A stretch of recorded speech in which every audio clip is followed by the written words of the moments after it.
Hello everyone, स्वागत है आपका एनआर मैथ क्लासेस में। आज की जो हमारी क्लास है वो है 71 नंबर, जिसमें टॉपिक है वेक्टर के क्वेश्चन पेपर। टॉपिक वेक्टर है, उसका थ्योरेटिकल पार्ट है वो हम कर चुके हैं। अब उससे जुड़े हुए क्वेश्चन करेंगे जो लास्ट ईयर एग्ज़ाम में पूछे जा चुके हैं और पूछे जा सकते हैं। जो भी candidate RPSC first grade, second grade, DSSB, KVS, NVS, EMRS, एस्टेट और MPTET, TGT, PGT math paper 2 की तैयारी कर रहे हैं, उनके लिए ये है पेपर है बहुत ही इम्पोर्टेंट है। तो क्लास को शुरू से लास्ट तक देखिएगा और ये क्वेश्चन वाली क्लास देखने से पहले थ्योरी वाली क्लास को भी ज़रूर देखिएगा, ताकि आप इन क्वेश्चन को कम से कम टाइम में सोल्व कर सकें।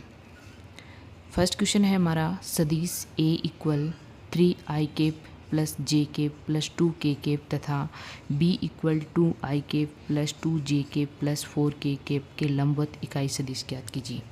तो देखो, हमें यहाँ पे लंबवत इकाई सदिश ज्ञात करना है। जो लंबवत इकाई सदिश होता है, यानी लंबवत इकाई सदिश कैसे ज्ञात करते हैं? इकाई सदिश, लंबवत इकाई सदिश ज्ञात करने का फॉर्मूला होता है a cross b upon mode of a cross b, यानी इसका परिणाम। तो सबसे पहले हम निकालेंगे a cross b। a cross b बताया था मैंने कैसे निकालना है, यानी सारणी के रूप में निकालेंगे। सबसे पहले i केप, j केप और k केप लिखेंगे। इसके बाद में इसके गुणांक लिखेंगे। a के गुणांक है 3, 1, 2 और इसके हैं 2, 2 और 4। अब इस सारणी को हम सोल्व करेंगे तो कैसे मान आएगा? देखो, आई केप ये पंक्ति छोड़ेंगे और ये स्तंभ छोड़ेंगे, तो ये हो जाएगा 4 - 4, यानी 4 - 4 माइनस जे केप, ये हो जाएगा 12 - 4, यानी 12 - 4 प्लस के केप, ये हो जाएगा 6 - 2। तो यहाँ से ये तो 0 हो जाएगा, यहाँ से मान आएगा, क्या मान आएगा? -8 जे केप प्लस 4 के केप। अब हमें इसका मोड निकालना है। तो मोड निकालने का फॉर्मूला क्या होता है? सबसे पहले अंडर रूट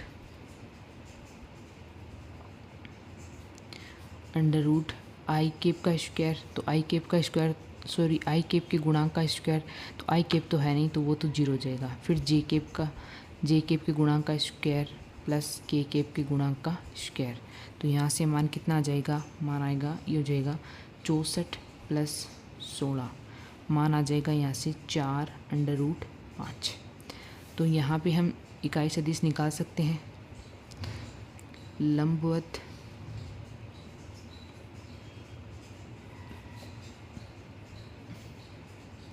इकाई सदिश, लंबवत इकाई सदिश, यहाँ से ये सारे मान रखेंगे। जो मान हमने निकाले हैं वो इस फॉर्मूले में रखेंगे। तो क्या मान आएगा? मान आएगा -8 जे cap plus 4 k cap upon में 4√5। ऊपर से हम 4 कॉमन लेंगे तो 4 बाहर आ जाएगा, तो हो जाएगा 2 जे केप प्लस के केप। इस प्रकार से इसे सोल्व कर लेंगे। यानी मैंने 4 कॉमन ले लिया तो 4 से 4 कैंसिल हो जाएगा।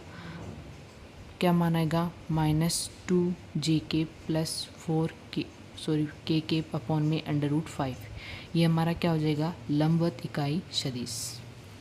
ये क्वेश्चन है वो टीजीटी मैथ में पूछा जा चुका है। नेक्स्ट क्वेश्चन है हमारा, यदि सदिश दे रखे हैं, a इक्वल दे रखा है, b इक्वल दे रखा है और c इक्वल दे रखा है, समतलीय सदिश है, तो p का मान बताइए। अब देखो, मैंने क्या कहा था कि अगर समतलीय सदिश हो तो यहाँ पे जो सारणी का मान होगा वो क्या होगा? 0 होगा। यानी यदि a b c क्या हो? समतलीय सदिश हो, समतलीय सदिश हो तो a b c का मान क्या आएगा? 0। अब इसे कैसे सरल करेंगे, सबसे पहले आई कैप का गुणांक, पहले जो आई कैप का गुणांक है वो लिखेंगे, यानी 1 -1 और ये क्या जाएगा 1। फिर बी में जो आई कैप का गुणांक है वो लिखेंगे, यानी 1 2 -1। फिर इसमें लिखेंगे 3p5, इसका मान क्या आएगा 0। अब यहाँ पे हम सारणी को सरल कर सकते हैं। क्या मान आएगा, देखो हमें p के लिए सरल करना है, यहाँ पे किसके लिए सरल करना है, p के लिए सरल करना है। तो p यहाँ कैसे सरल करेंगे, देखो ये वाली पंक्ति लेकर सरल कर लेते हैं। तो ये क्या हो जाएगा, देखो 3, ये पंक्ति और ये स्तंभ छूटेगा तो ये हो जाएगा 1 -2 माइनस p ऐसा कैसा रहेगा, ये हो जाएगा -1 और -1 +5, ये हो जाएगा 2 + 1 इक्वल कितना हो जाएगा 0। इसे थोड़ा सरल कर लेते हैं तो मान कितना आएगा, देखो यहाँ से -3, ये -2 आ जाएगा, माइनस माइनस +2p और ये कितना हो जाएगा यहाँ से +15 इक्वल कितना हो जाएगा 0। यानी यहाँ से 2p का मान कितना आएगा, वो आएगा -12, यानी p इक्वल कितना आ गया -6। इस प्रकार से अगर 3 वेक्टर क्या हों, समतलीय हों, एक ही प्लेन में हों, तो उसका जो सारणिक का मान होता है वो क्या होता है, 0 होता है। ये मैंने थ्योरी वाली क्लास में करवाया था, वहाँ से आप देख सकते हैं। नेक्स्ट क्वेश्चन है हमारे पास, यदि ए बी सी 3 ऐसे सदिश हैं कि a + b + c का जो मान है वो क्या हो, 0 हो, अर्थात a b c एक ही त्रिभुज की भुजाओं को निरूपित करते हों। यानी a b c यहाँ पे क्या कर रहे हैं, एक ही त्रिभुज की भुजाओं को क्या कर रहे हैं, एक्सप्लेन कर रहे हैं। तो यहाँ पे देखो इसका सॉल्यूशन कैसे ज्ञात करेंगे हम। सॉल्यूशन ज्ञात करने के लिए सबसे पहले हमें क्या दे रखा है, a + b + c = 0। तो यहाँ से c का मान निकालेंगे, मान क्या आएगा, मान आएगा -a और -b। अगर मैं यहाँ पर b से क्या कर दूँ, क्रॉस गुणा कर दूँ, b से अगर मैं क्रॉस गुणा कर दिया तो दोनों तरफ करना पड़ेगा, तो यानी b क्रॉस -a और -b।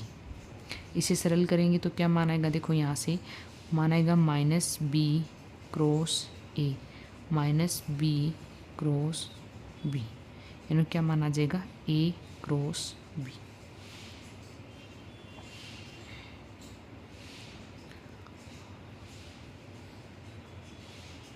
ये हो गई हमारी इक्वेशन फर्स्ट।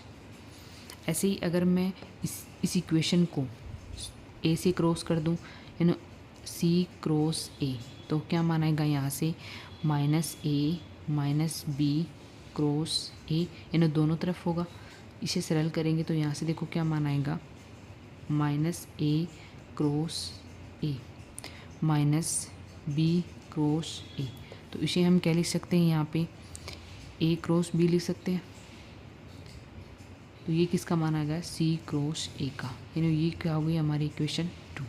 अब देखो इक्वेशन 1 और इक्वेशन 2 से ये दोनों मान इक्वल हैं, तो हम क्या कह सकते हैं, इक्वेशन 1 एंड इक्वेशन 2 से क्या मान आया हमारा, a क्रॉस b का जो मान है वो b cross c = c cross a के इक्वल है।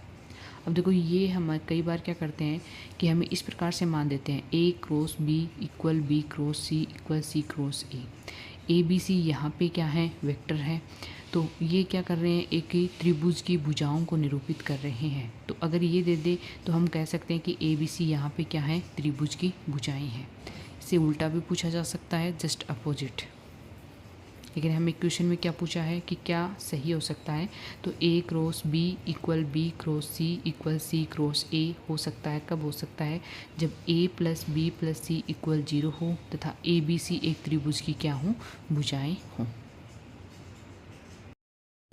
नेक्स्ट देखो ये क्वेश्चन है, बहुत ही इम्पोर्टेंट क्वेश्चन है, बहुत बार टीजीटी मैथ एग्ज़ाम में पूछा गया है और रिपीट भी हुआ है। इसी टाइप का क्वेश्चन वेक्टर से पूछा जाएगा, जो दिखने में तो बहुत सरल होगा, लेकिन वैसे सरल करोगे तो हार्ड होगा। अगर आपको प्रॉपर्टीज़ याद है वेक्टर की तभी ये क्वेश्चन आप सरल कर पाओगे। तो सबसे पहले देखो हमें क्या दे रखा है, ए डॉट बी प्लस सी क्रॉस ए प्लस बी प्लस सी, इस प्रकार से मान दे रखा है। तो यहाँ पे देखो ए डॉट को तो ऐसे का ऐसे रखो। सबसे पहले जो मजला कोष्टक में मान है उसको सरल करेंगे, तो क्रॉस से करेंगे तो देखो ये अलग अलग क्रॉस से होगा, बी क्रॉस ए प्लस बी प्लस सी cross b plus b plus सी क्रॉस सी, इस प्रकार से होगा। आगे देखो ए डॉट को तो ऐसा कैसे रखेंगे, ए डॉट ऐसा कैसा रहेगा, यहाँ पे इसको करेंगे तो सबसे पहले देखो ये बी के साथ क्रॉस होगा, यानी बी क्रॉस ए प्लस सी क्रॉस ए प्लस इसको भी बी के साथ करेंगे तो क्या हो जाएगा, बी क्रॉस बी प्लस सी क्रॉस बी, यानी यहाँ पर क्रॉस का मतलब क्या है, सदिश गुणनफल, प्लस इसको सी से करेंगे तो ये जगह बी क्रॉस सी प्लस सी क्रॉस सी, ये मान हो गया। आगे इसे थोड़ा देखो सरल करेंगे तो ये क्या जाएगा, ए डॉट को तो ऐसा कैसा रखेंगे, यहाँ पे देखो बी क्रॉस ए, ये तो ऐसा कैसा रहेगा, बी क्रॉस ए प्लस सी क्रॉस ए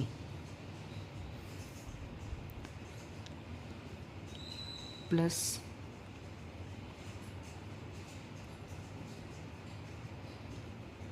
यहाँ पे देखो बी क्रॉस, मैंने बताया था कि अगर A B I Kaif cross आई केफ का जो मान होता है वो कितना होता है, हमेशा 0। तो यहाँ पे देखो दोनों जो वेक्टर है वो बिल्कुल सेम है, तो इसका मान तो कितना हो जाएगा 0, और इसका मान भी क्या हो जाएगा 0 हो जाएगा। इसे क्या लिख सकते हैं हम, सी क्रॉस बी, और ये क्या है बी क्रॉस सी। तो अगर मैं इसे उल्टा करके लिखूँ तो ये माइनस में हो जाएगा, क्या आएगा सी क्रॉस बी।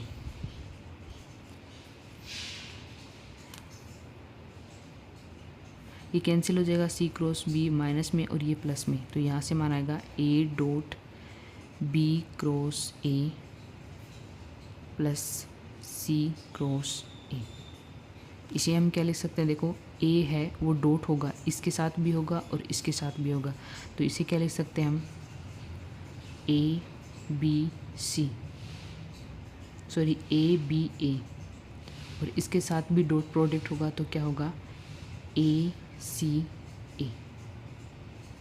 और इसका मान कितना होता है, अगर हमारे पास इस प्रकार से दो वेक्टर अगर सेम आ रहे हैं तो इसका मान कितना होता है 0, और इसका मान भी कितना होता है 0, इसका इक्वल कितना आ गया 0, यानी ऑप्शन नंबर फर्स्ट हमारा क्या हो गया, करेक्ट हो गया। एक बार इसे थोड़ा ध्यान से देखिए, सबसे पहले हमें डॉट वाले को नहीं बल्कि मजला को जो हमें बड़े वाले कोष्टक में मान दे रखा है उसे सरल करना है। सबसे पहले क्रॉस करेंगे तो ए के साथ भी होगा, बी के साथ भी होगा और सी के साथ, अलग अलग कर दिया, B cross A, C cross A, B cross B, यानी ये दोनों वेक्टर हैं वो बिल्कुल सेम है और इनका सदिश गुणनफल का मान कितना होता है 0 होता है। तो यहाँ पे मैंने मान रख दिया, इनको 0 रख दिया। अब देखो यहाँ पे बी सी क्रॉस बी है, तो इसको भी अगर हम सी क्रॉस बी लिखना चाहें, उल्टा लिखना चाहें, तो जैसे हमने प्रॉपर्टी में पढ़ा था कि बी क्रॉस सी हो, तो अगर हम माइनस सी क्रॉस बी लिख सकते हैं, तो यही प्रॉपर्टी मैंने यहाँ पे यूज़ की है। इससे क्या हो गया, ये माइनस में माइनस और प्लस ये कैंसिल हो गया, यहाँ से ये मान बचा। अब डॉट करेंगे तो इस प्रकार से लिख सकते हैं, अगर दो वेक्टर सेम हो तो इसका मान क्या होता है 0 होता है, यानी 0 + 0 कितना हो गया 0, यानी ऑप्शन नंबर फर्स्ट हमारा क्या हो गया, करेक्ट हो गया। नेक्स्ट क्वेश्चन है हमारे पास, ये ए इक्वल दे रखा है 2i केप माइनस जे केप प्लस के केप, बी इक्वल दे रखा है i cap plus 2j cap minus के केप, तथा सी इक्वल दे रखा है 3 सदिश है बी तथा सी की तल में एक सदिश जिसका ए पर प्रक्षेप दे रखा है √2/3 है। तो हमें यहाँ पे मान बताना है, किसका मान बताना है, प्रक्षेप का मान बताना है। तो सबसे पहले देखो इसको कैसे सरल करते हैं,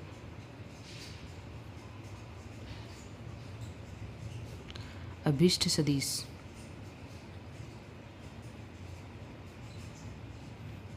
जो अभिष्ट सदिश निकालना है हमें, वो मान लीजिए हमने मान लिया R equal B plus T C, यानी आर इक्वल क्या हो जाएगा, बी का मान हमारे पास है ही, क्या है, i cap plus 2 j cap minus के केप प्लस टी, सी का मान क्या है, i cap plus j cap minus 2 k cap. यहाँ अलग अलग करके लिखेंगे तो यहाँ पे अगर एडिशन करते हैं तो कैसे करते हैं, यानी कितना हो जाएगा, ये 1 plus T I cap plus 2 plus T J cap minus 1 plus 2 T K cap. अब देखो यहाँ पे क्या दे रखा है, एक सदिश जिसका ए पर प्रक्षेप, यानी आर का ए पर प्रक्षेप कितना दे रखा है, आर का ए पर प्रक्षेप कितना है, √2/3। प्रक्षेप कैसे निकालते हैं, आर डॉट ए अपॉन में मोड ऑफ ए इक्वल कितना है, √2/3।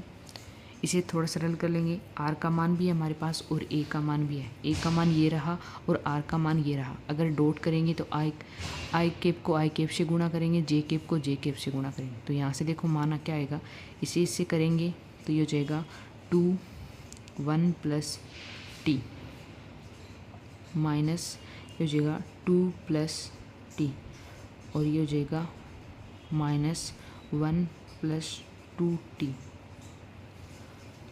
इसका मोड निकालेंगे तो आई केप का स्क्वायर यानी कितना हो जाएगा, 2 का स्क्वायर 4 प्लस 1 प्लस 1, मान कितना आएगा, √2/3। इसे थोड़ा सरल करके लिख लेंगे, देखो सरल करने पर मान क्या आएगा, यहाँ से ये हो जाएगा 2 plus 2t minus 2 minus T और -1 माइनस 2t अपॉन में √6 इक्वल √2/3। अलग अलग लिख सकते हैं ऐसे। यहाँ से देखो -2 से माइनस, यहाँ से देखो मान कितना आ गया,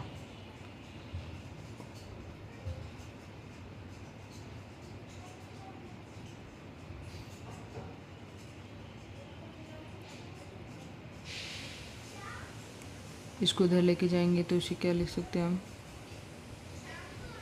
√2/√3 गुणा √6। तो यहाँ से t का मान कितना आ जाएगा, -3, यानी t का मान कितना आ गया, -3। अब t का मान है वो हम क्या रखेंगे, इक्वेशन फर्स्ट में रखने पर t का मान इक्वेशन फर्स्ट में रखने पर जो r आएगा, r अभिष्ट सदिश r इक्वल क्या आएगा, ये मान रख देंगे डायरेक्ट, तो -2 i cap minus J cap plus 5 k cap, ये हमारे पास क्या आ जाएगा, अभिष्ट सदिश आ जाएगा, जिसका मान हमें क्या करना था, निकालना था।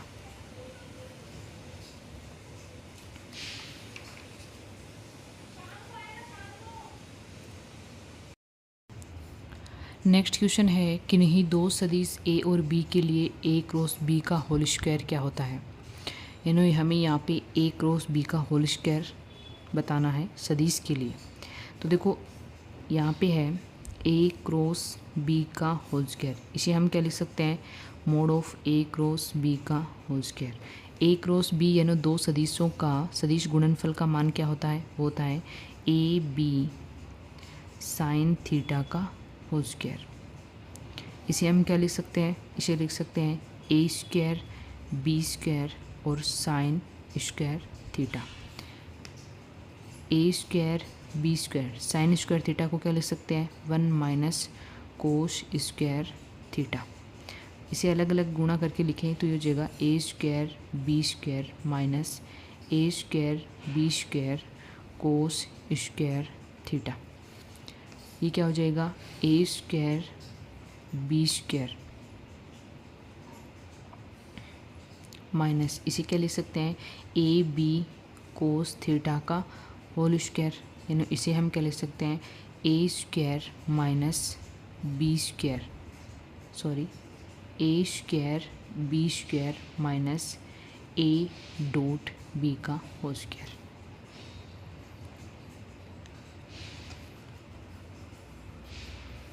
यानी ए क्रॉस बी का होल स्क्वायर अगर दो सदिश का सदिश मल्टीप्लाई का स्क्वायर करें तो वो क्या होगा, सबसे पहले ए का स्क्वायर करेंगे, बी का स्क्वायर करेंगे, माइनस दोनों को अदिश गुणनफल करेंगे और उसका क्या करेंगे, स्क्वायर करेंगे। तो इस प्रकार से हम क्या कर सकते हैं, ए क्रॉस बी का होल स्क्वायर का फॉर्मूला क्या होगा, ए स्क्वायर बी स्क्वायर।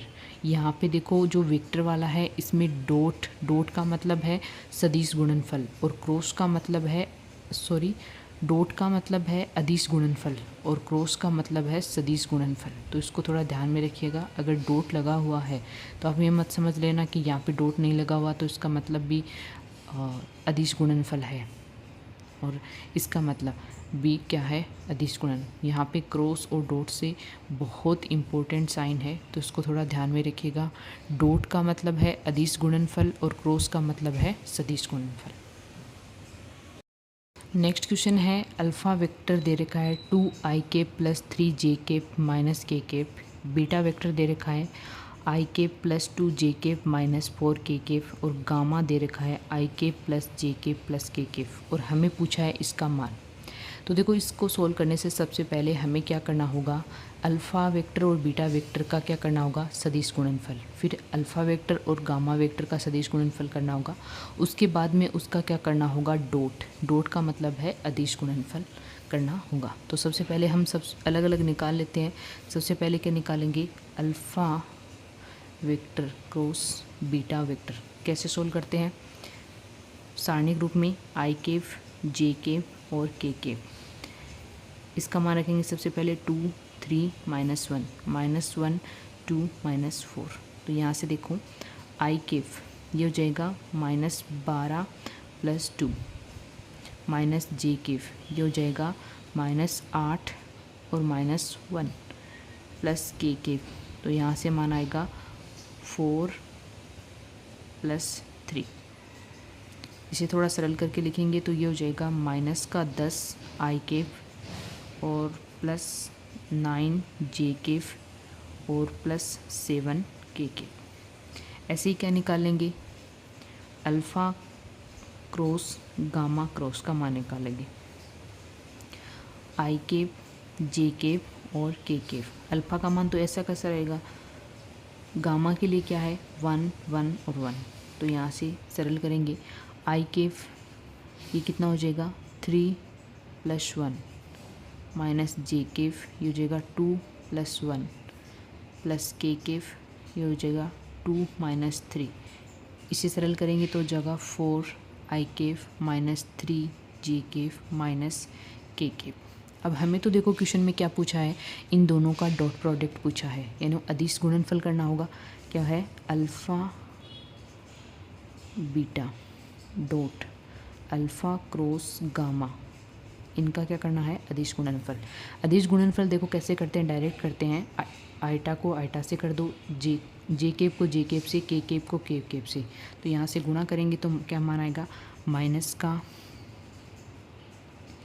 40 और ये हो जाएगा 27 और ये कितना हो जाएगा माइनस का 7। यानी यहाँ से मान कितना आएगा, हमारा मान आएगा -74।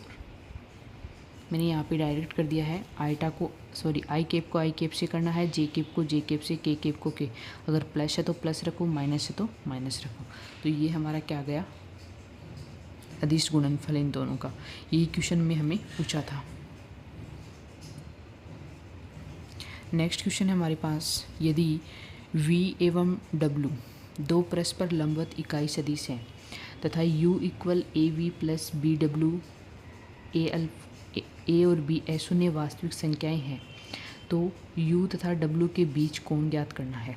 यानी हमें यहाँ पे दो लंबवत सदिश दे रखे हैं, कौन कौन से, v और w दे रखे हैं।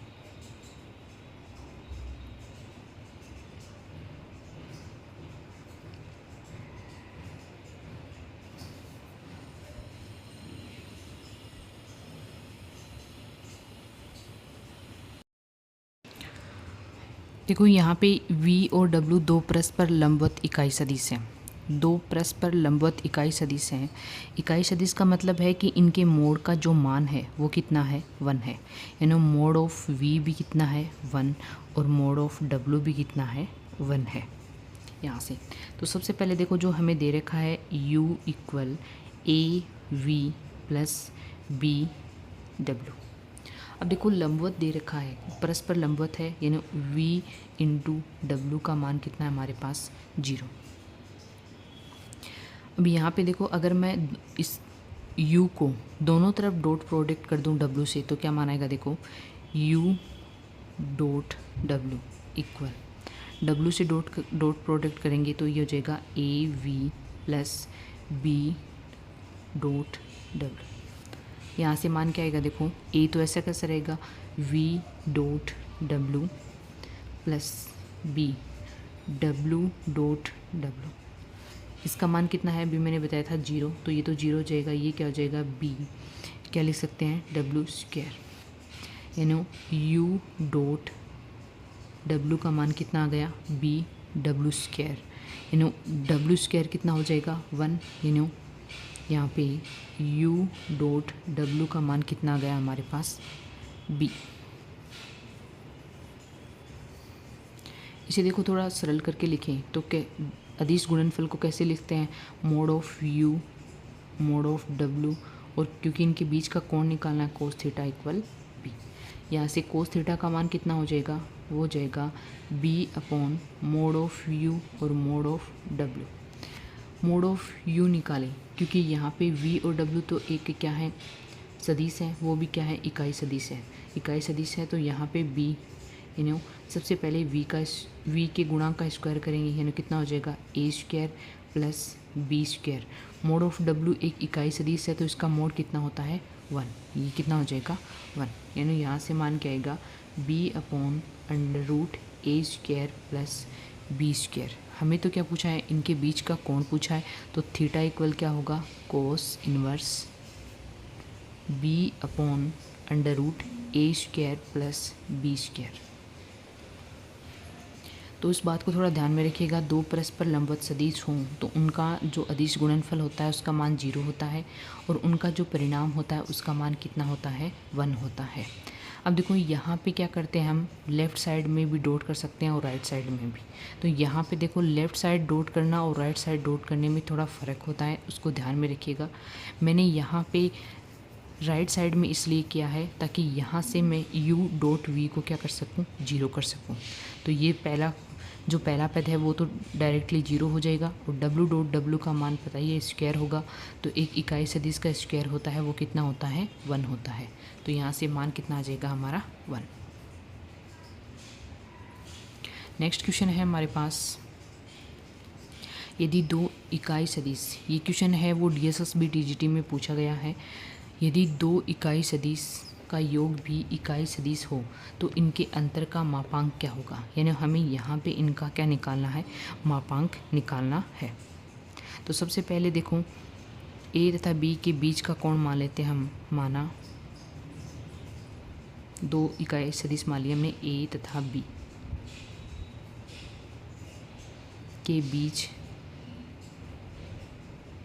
का कोण क्या मान लिया हमने, थीटा है। तो यहाँ पे देखो a प्लस b का स्क्वायर क्या लिखेंगे, a मोड ऑफ a का square plus mode of b का square plus 2 mode of a mode of b cos theta. अब देखो यहाँ पे क्या दे रखा है, दो इकाई सदिश, यानी यहाँ पे जो मोड ऑफ a है वो भी कितना है, 1, और मोड ऑफ b भी कितना है, 1। तो यहाँ से मान रखेंगे तो ये हो जाएगा 1 प्लस 1 प्लस 2 कोस थीटा। और इनका जो योग का मोड है, योग की इकाई सदिश हो सकता, यानी इनका जो मोड है वो भी क्या है, एक इकाई सदिश है, उसका मान भी कितना है, 1 है। तो ये भी हो गया 1, ये 1 से 1 कैंसिल हो जाएगा। यहाँ से देखो कोस थीटा इक्वल कितना आ जाएगा, कोस थीटा इक्वल आएगा -1/2, यानी थीटा इक्वल कितना आ जाएगा, कोस इनवर्स -1/2। इसे क्या लिख सकते हैं हम, यानी थीटा का मान कितना आएगा 2π/3। ये हमारा किसका मान आ गया, थीटा का। अब हमें तो क्या पूछा, तो उनके अंतर का मापांक क्या होगा, यानी अंतर दोनों का, ये तो योग था, ये हो गया अंतर a माइनस बी। तो अंतर को कैसे लिखेंगे, मोड ऑफ a का square plus mode of b का square minus 2 mode of a mode of b cos theta. ये मान हमारे पास है कितना है 1, और ये भी कितना है 1 माइनस 2 कोस थीटा का, थीटा के स्थान पे कितना रखेंगे 2π/3। तो यहाँ से मान कितना आ जाएगा -1/2। इसे सरल करेंगे तो ये कितना हो जाएगा, देखो यहाँ से मान आएगा 2 से 2 कैंसिल हो जाएगा, मान कितना आएगा 3, यानी a माइनस बी का होल स्क्वायर कितना आ गया 3। हमें तो सिर्फ और सिर्फ अंतर का मापांक निकालना है। अंतर का मापांक निकालने के लिए यहाँ से हमें क्या करना होगा, स्क्वायर को हटाना होगा। तो a माइनस बी कितना आ जाएगा हमारा √5। ये हमें क्वेश्चन में पूछा था कि इन दोनों के अंतर का मापांक कितना होगा √3। नेक्स्ट क्वेश्चन है, यदि a cross b equal c तथा b cross c equal a हो तो देखो a क्रॉस b इक्वल क्या दे रखा है c, यानी ये क्या है हमारा इक्वेशन फर्स्ट, और एक दे रखा है b क्रॉस c इक्वल दे रखा है a इक्वेशन सेकंड। यानी इक्वेशन अगर सेकंड को इक्वेशन फर्स्ट में रखें, इक्वेशन सेकंड को इक्वेशन फर्स्ट में रखने पर क्या मानाएगा, a के स्थान पे हम क्या रखेंगे b cross b equal c। तो यहाँ से देखो क्रॉस को कैसे सोल्व करते हैं, क्रॉस को सोल्व कर क्या करेंगे, कैसे करेंगे, b को b से करेंगे क्रॉस, तो ये हो जाएगा b dot c minus c.b equal कितना हो जाएगा c। अब देखो यहाँ पे c.b का मान कितना होगा 0 होगा, c.b का मान कितना होगा 0। तो यहाँ से देखो b का मान कितना आ जाएगा 1 और c.b का मान कितना आ जाएगा 0। यानी इसे क्या लिख सकते हैं, मोड ऑफ b का होल स्क्वायर कितना हो गया 1, या फिर क्या लिख सकते हैं मोड ऑफ b इक्वल कितना हो गया 1। इसका मतलब क्या है कि b, इसका मतलब क्या है, ये जो मान लिखा हुआ है कि b परपेंडिकुलर यानी लंबवत है किस पे c, तभी इसका अदिश गुणनफल क्या होगा 0 होगा। तो यहाँ से इक्वेशन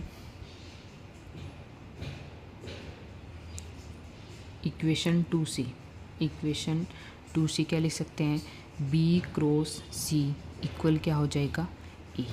क्रॉस को सोल्व करके लिखेंगे तो mod of b mod of c sine perpendicular का मतलब कितना हो जाए साइन थीटा इक्वल कितना हो जाएगा mode of a। Mode of b का मान कितना है 1, मोड ऑफ b का मान कितना है यहाँ पे 1, तो mod of c sine 90 degree का मान कितना होता है 1, यानी कितना आ जाएगा ये mode of a equal mode of b। यहाँ पे देखो सबसे पहले क्या करेंगे a क्रॉस b, ये तो हमें इक्वेशन दे रखा क्वेश्चन में, इक्वेशन 2 को इक्वेशन 1 में रखेंगे यानी a का मान रखेंगे, फिर क्रॉस करेंगे तो ये इस प्रकार से सोल्व होगा। ये क्या है प्रॉपर्टी लागू की है मैंने, जिसमें सदिश गुणनफल वाली प्रॉपर्टी लागू होगी b.c। यहाँ पे b.b का मान कितना होगा 1 और c.b का मान होगा 0। इसका मतलब क्या है, ये तो एक इकाई सदिश है और ये इसका मतलब क्या है कि b परपेंडिकुलर है c पे या c परपेंडिकुलर है b पे। तो यहाँ से इक्वेशन 2 से b cross c equal a, यहाँ पे मैंने दोनों और मोड लगा के इसे क्या कर लिया सरल कर लिया। तो mod of b mod of c sine theta mode of a, mode of b का मान कितना है हमारे पास 1 और b परपेंडिकुलर है c पे, तो यहाँ पे थीटा का मान कितना हो जाएगा 90 डिग्री। तो 90 डिग्री का मान कितना होता है 1, यानी मोड ऑफ c और इक्वल कितना आ गया मोड ऑफ a।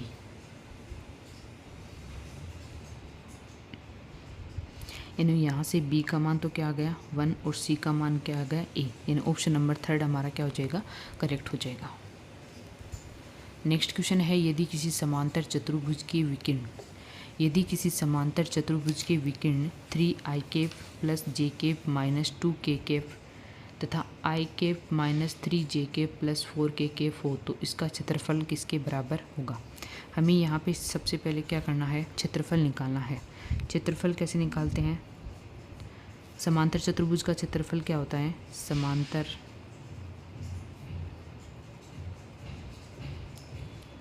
चतुर्भुज का क्षेत्रफल वो होगा 1/2 mod of A cross B. A cross B निकालना होगा। मैंने मान लिया कि ये तो किसका मान है, ए का, और ये किसका मान है, बी का। तो ए क्रॉस बी कैसे निकालेंगे, ए क्रॉस बी इक्वल आई केप जे केप और के केप, यानी 3 1 -2, ये हो जाएगा ये हो जाएगा +1 -3 और ये हो जाएगा 4। इसे थोड़ा सरल करके लिख लेंगे। ये क्या आएगा, आई केप, ये हो जाएगा 4 -6 माइनस जे केप, ये हो जाएगा 12 + 2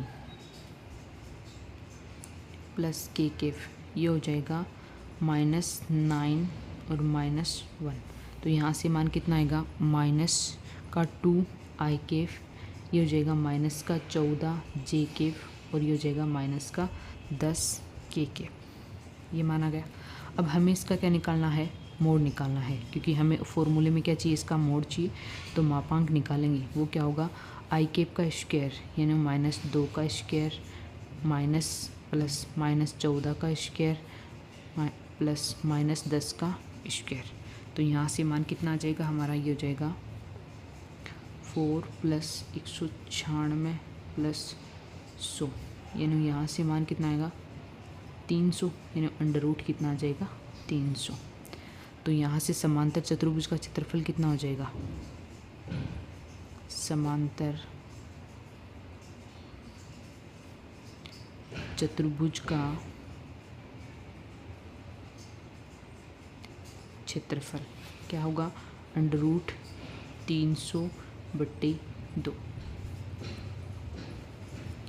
इसे क्या लिख सकते हैं हम, 4 × 75/2, यानी 2/√75/2। 2 से 2 कैंसिल हो जाएगा, मान कितना आएगा, √75। यानी समांतर चतुर्भुज का क्षेत्रफल कितना हो जाएगा, √75। नेक्स्ट क्वेश्चन है, यदि ए ये हो, i cap plus j cap plus के cap, a dot B equal 1 हो तथा a cross b j minus k हो तो बी का मान बताना है। यहाँ देखो, सबसे पहले हम मान लेते हैं, माना बी इक्वल है L I cap plus M J cap plus N K cap. अब हमें देखो क्या दे रखा है, ए डॉट बी इक्वल 1 दे रखा है। तो डॉट का मतलब क्या हुआ, इसके साथ हमें डॉट करना है इसको। तो यहाँ से डॉट करेंगे तो यहाँ से मान कितना आएगा, देखो L plus M plus N equal कितना आ जाएगा 1। ए डॉट बी इक्वल 1 से हमारे पास क्या आएगा, L plus M plus N equal 1। ये होगी इक्वेशन फर्स्ट। सेकंड है ए क्रॉस बी दे रखा है, तो ए क्रॉस बी निकालेंगे तो आई केप जे केप के केप 1 1 1 एल एम एन और इक्वल क्या दे रखा है, जे केप माइनस के केप। तो यहाँ से देखो हम मान निकालेंगे तो सबसे पहले क्या होगा, आई केप के लिए होगा एन माइनस एम आई केप माइनस जे केप के लिए होगा एन माइनस एल प्लस के केप के लिए होगा एम माइनस एल इक्वल किसके है, जे केप माइनस के केप के। अब देखो यहाँ से कंपैरिजन करेंगे तो एन माइनस एम यानी आई का गुणांक कितना है, 0, तो ये तो 0 हो जाएगा। एक है एल माइनस एन इक्वल कितना हो जाएगा 1, एक यहाँ से आएगा एम माइनस एल कितना हो जाएगा -1। यहाँ पे हमारे पास देखो 3 ही कांस्टेंट है और 3 ही हमारे पास इक्वेशन है। इन इक्वेशन को सरल करने पर m का मान भी 0 आएगा और n का मान भी 0 आएगा और l का मान कितना आएगा हमारे पास, वो आएगा 1। और यही मान निकालना था, यानी b इक्वल क्या हो जाएगा हमारे पास एल का मान 1 है तो बी इक्वल क्या हो जाएगा आई केफ, क्योंकि हमें बी का मान निकालना था। एल का मान है 1 तो आई केफ, एम का मान 0 और एन का मान 0 रखेंगे तो बी इक्वल कितना आ जाएगा आई केफ। ये हमारा क्या था, बी का मान था। इस प्रकार से हमने वेक्टर सदिश से जुड़े हुए 12 क्वेश्चन कंप्लीट किए हैं, जो लास्ट ईयर पूछे भी गए हैं और पूछे जा सकते हैं। इसी टाइप के क्वेश्चन एग्ज़ाम में पूछे जाते हैं। अगर आपको वीडियो अच्छा लगे तो लाइक शेयर सब्सक्राइब ज़रूर कीजिएगा। Thank you so much. मिलते हैं नेक्स्ट क्लास में।